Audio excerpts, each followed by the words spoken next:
அது மட்டும் இல்லை, குரு பகவான் என்ன பண்ணுறாருன்னா 3வது வீட்டுக்கு பயிற்சி ஆகிறார். எப்போ? மே மாதம் வந்து குரு பயிற்சி. 3வது வீட்டுக்கு பயிற்சி ஆகிறது மட்டும் இல்லை, ஆனால் 3வது வீட்டுக்கு பயிற்சி ஆகிறது என்னென்னா, உங்களுக்கு ஒரு சில விஷயங்களில் கன்ஃபியூஸ்டு ஸ்டேட் ஆஃப் மைண்ட் இருக்கும். ஒரு சில பேர் வந்து என்ன பண்ணலாம், செய்யலாமா வேணாமா, அப்புறம் பண்ணிக்கலாம், இது செய்யலாமா, இது மாதிரி ஒரு குழப்பமான மனநிலைமையில் இல்லை குழப்பமான கால சூழ்நிலையில் இருப்பாங்க.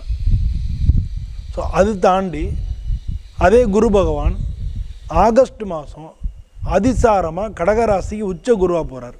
உங்களுக்கு கேந்திரம் சொல்லக்கூடிய 4வது வீடு சுகஸ்தானம்.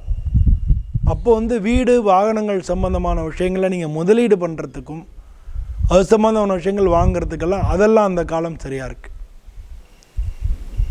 இது அப்படி ஆறுதுன்னா ராகு கேது உங்களுக்கு வந்து 6-12 ராகு கேது இருந்தது. மே மாதம் 18ஆம் தேதி ராகு கேது பயிற்சி ஆறுது.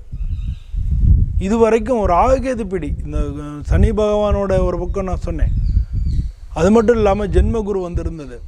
ராகு கேது வேற, அதுவும் உங்களுக்கு 1.5, 4.5 வருஷம் 5 வருஷமாக வந்து ராகு கேதுவும் பயங்கர பிரச்சனைகளை கொடுத்துட்டே இருந்தது. குடும்பம் சம்பந்தமான விஷயங்கள்லையும் திருமணத்துக்கு தடைகளையும் குடும்பத்தில் வாக்குவாதங்கள் பிரச்சனைகளையும், ஒரு சில பேர் குடும்பமே பிரிகிற அந்த கண்டிஷனையும், ஒரு சில பேர் தன்னுடைய தொழிலெல்லாம் மாற்றிட்டு ஊரை விட்டுட்டு வெளியூர் போகிற மாதிரி, இந்த மாதிரியான சூழ்நிலைகள், பல சூழ்நிலைகளை இதை ஏற்படுத்தியிருந்தது. இதெல்லாம் வந்து இப்போது நிறைவுக்கு வரப்போகிறது.